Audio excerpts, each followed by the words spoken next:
Bem-vindos ao curso Auxiliar Saúde Bucal.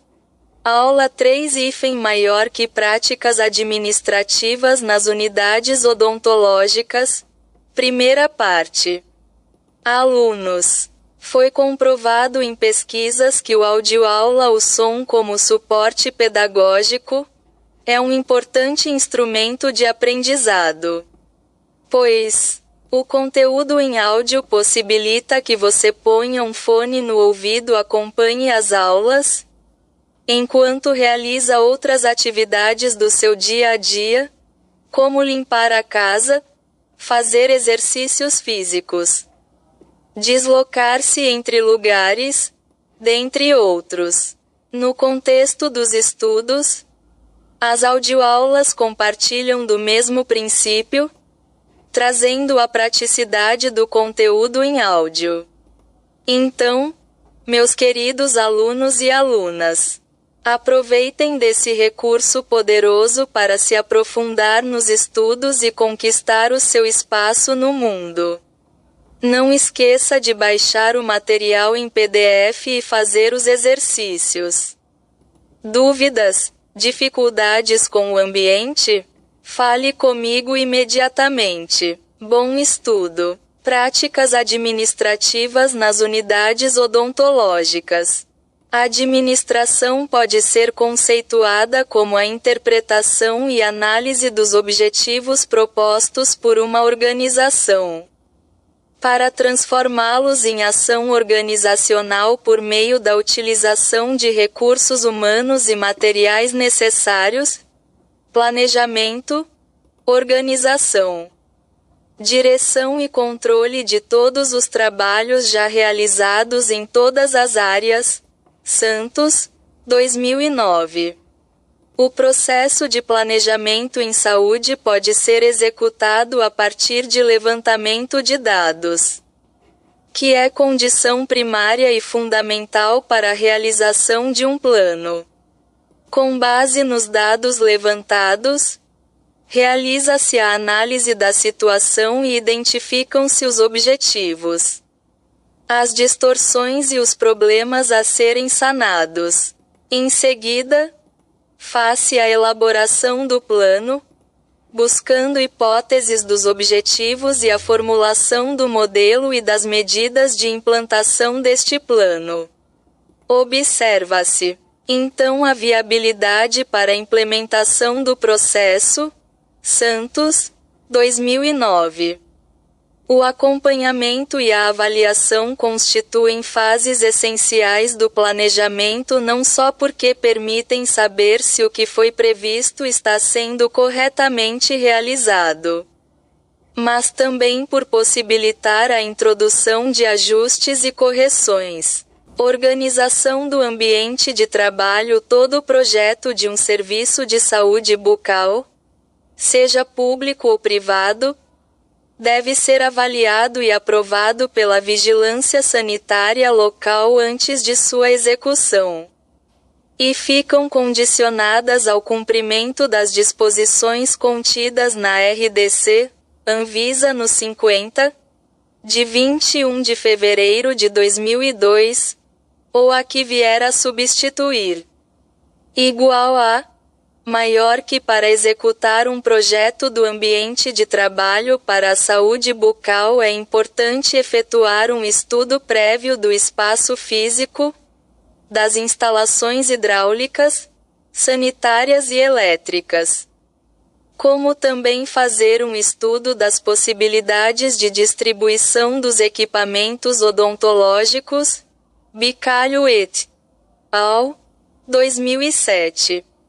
Igual a maior que os consultórios odontológicos devem, ainda, possuir ambientes de apoio, como a sala de espera para usuários e acompanhantes, o depósito de material de limpeza, DML, equipado com tanque, os sanitários para os usuários e a central de material esterilizado, CME, com 2 ambientes. O expurgo, Ambiente contaminado é uma sala de recebimento de todo o instrumental contaminado para lavagem, descontaminação e separação. Nele existe bancada, pia e guichê para a área limpa.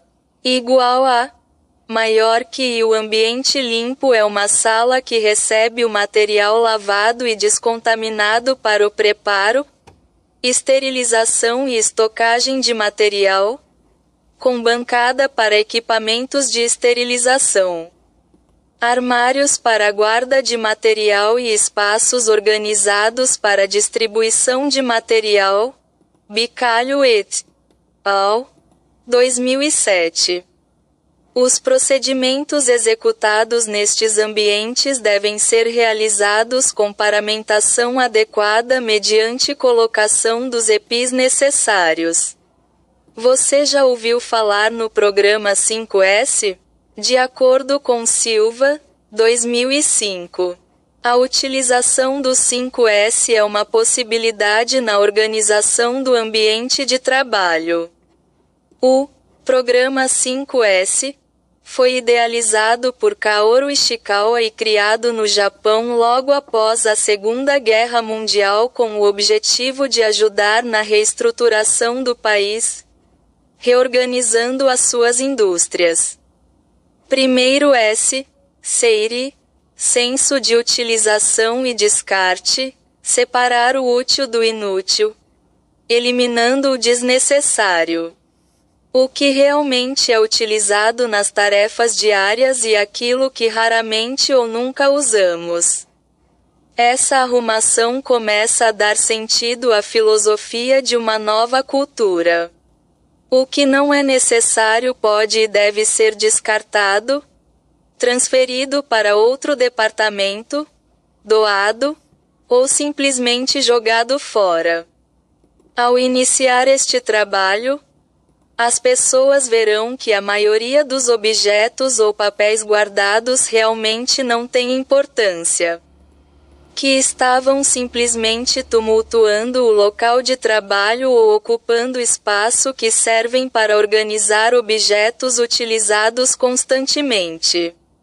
Vettina Neto e Reinhard Filho, 1998, afirmam que os materiais não utilizados há mais de um ano deverão estar listados em relatório justificando o seu não uso e a necessidade de serem excluídos do catálogo da próxima compra a fim de evitar a aquisição de materiais desnecessários.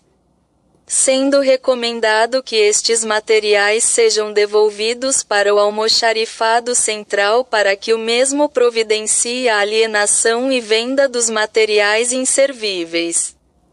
Eliminem de seu ambiente de trabalho objetos que não têm mais utilidade, papéis de comunicados antigos, documentos emitidos há mais de 5 anos, exceto aqueles que se referem à implantação de unidades, notas fiscais de materiais permanentes, admissão e demissão de funcionários.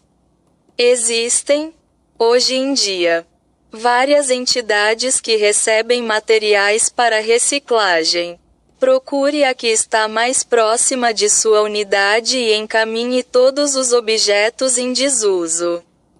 Segundo S. Seiton, senso de arrumação e ordenação, identificar e arrumar tudo, para que qualquer pessoa possa localizar facilmente.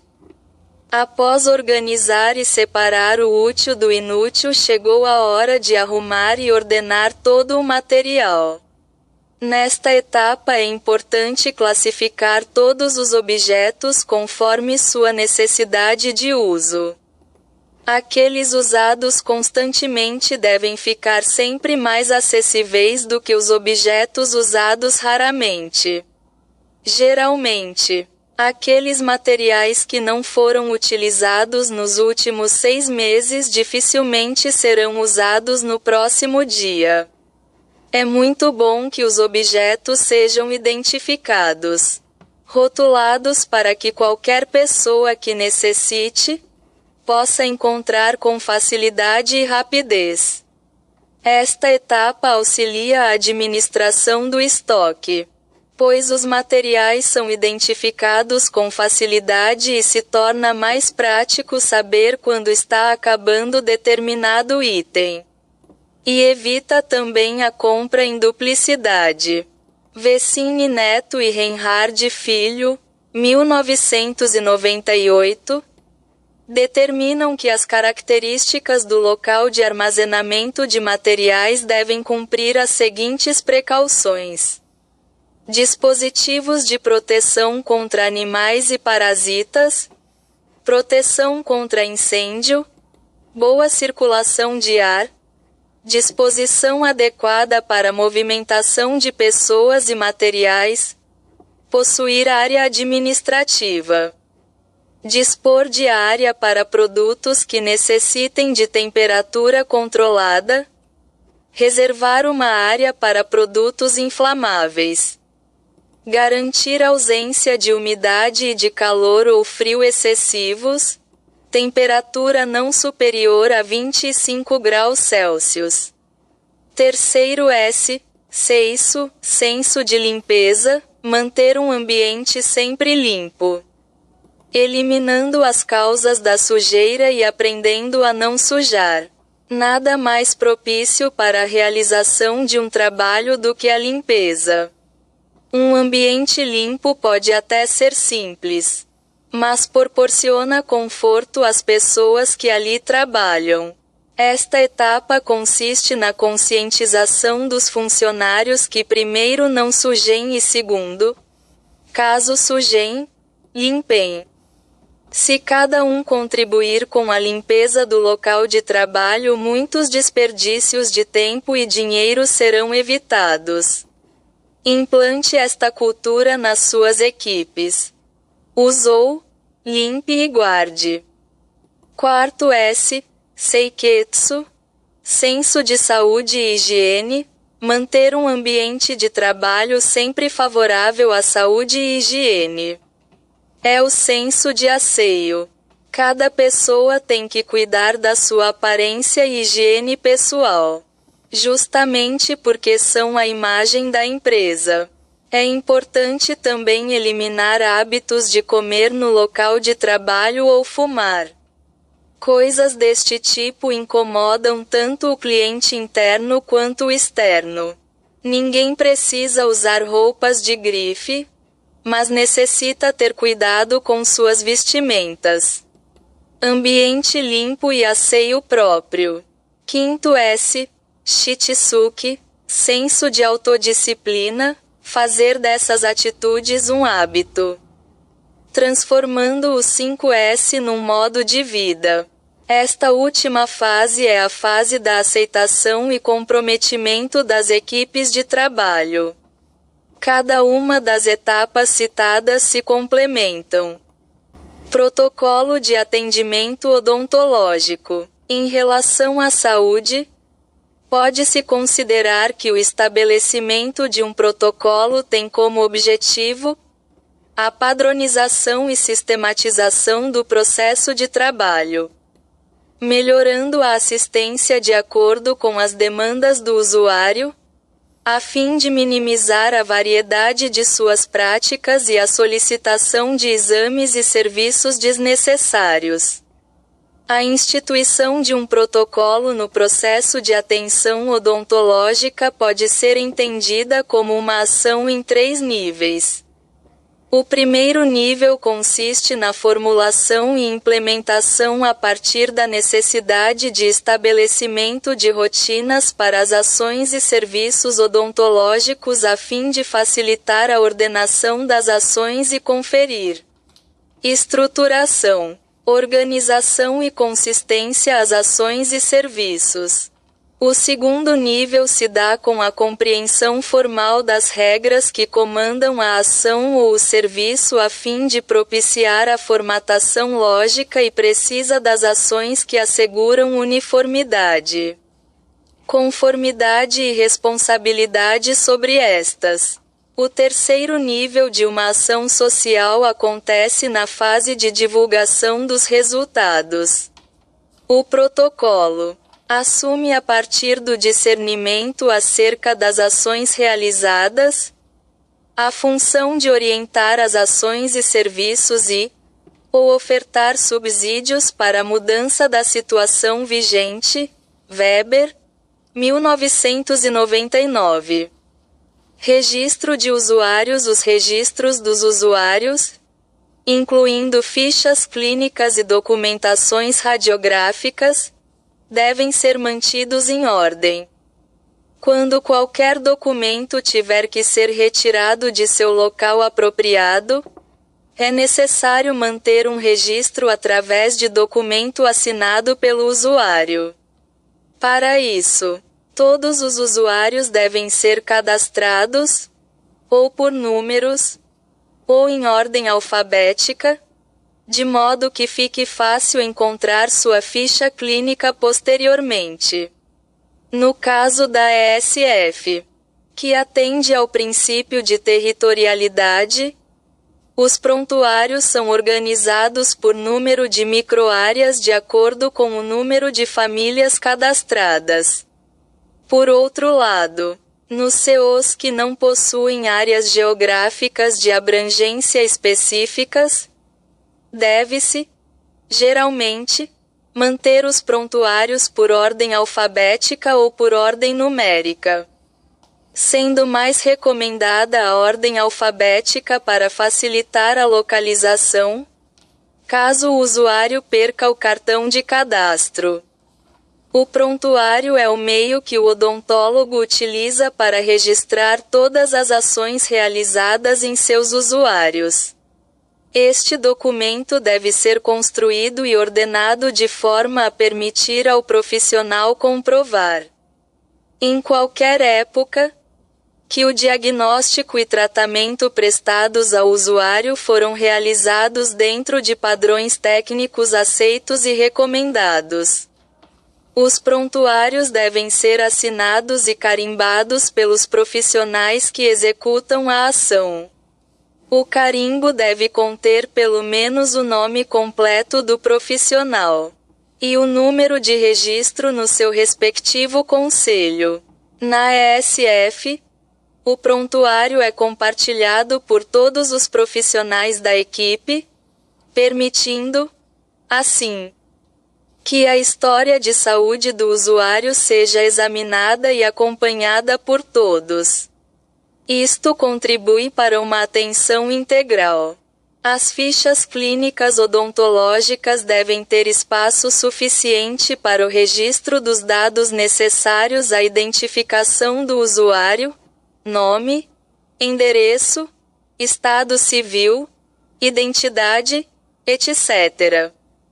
Sua história médica e odontológica, atuais e pregressas, conter as informações colhidas no exame clínico que nortearão seu diagnóstico e plano de tratamento, as condições colocadas para sua realização e, finalmente, a descrição da sequência minuciosa dos procedimentos clínicos cirúrgicos realizados. Leal, Zimmermann, 2000. O preenchimento correto e completo da ficha não pode ser dispensado em nenhuma hipótese, pois ela é um documento clínico, cirúrgico, odontolegal e de saúde pública que contém registros sobre as condições bucais encontradas, planejamento das atividades, tratamentos realizados, entre outras informações. Portanto, trata-se de um instrumento imprescindível para a prática da saúde bucal tanto ao nível público quanto ao privado. Saliba et al., 1997. É muito importante que os registros das condições dentárias dos usuários estejam corretamente anotados na ficha odontológica, já que esta poderá ser usada na identificação humana. Em casos nos quais os meios convencionais, como a datiloscopia, não são possíveis de serem empregados. Os dados recolhidos são elementos essenciais para ter uma base de como está a situação de saúde bucal de uma população específica, assim como para subsidiar o planejamento e direcionamento de ações. Nos 3 níveis de atuação, municipal, estadual e federal. O arquivo, na ESF, corresponde ao conjunto dos prontuários de cada família da respectiva área atendida, na qual são recolhidos e guardados os documentos manuscritos, gráficos, raios-x, fotográficos, etc. e devem permanecer sob a custódia dessa entidade. PPT, no âmbito de um programa de saúde. A anamnese é uma entrevista realizada pelo profissional de saúde ao usuário, que tem a intenção de identificar as doenças crônicas que requererão cuidados específicos, as quais poderão interferir na condução do tratamento odontológico. Ela pode ser considerada como o ponto de partida para o diagnóstico de uma doença e, quando bem conduzida, é responsável por grande parte dos diagnósticos corretos na clínica médica.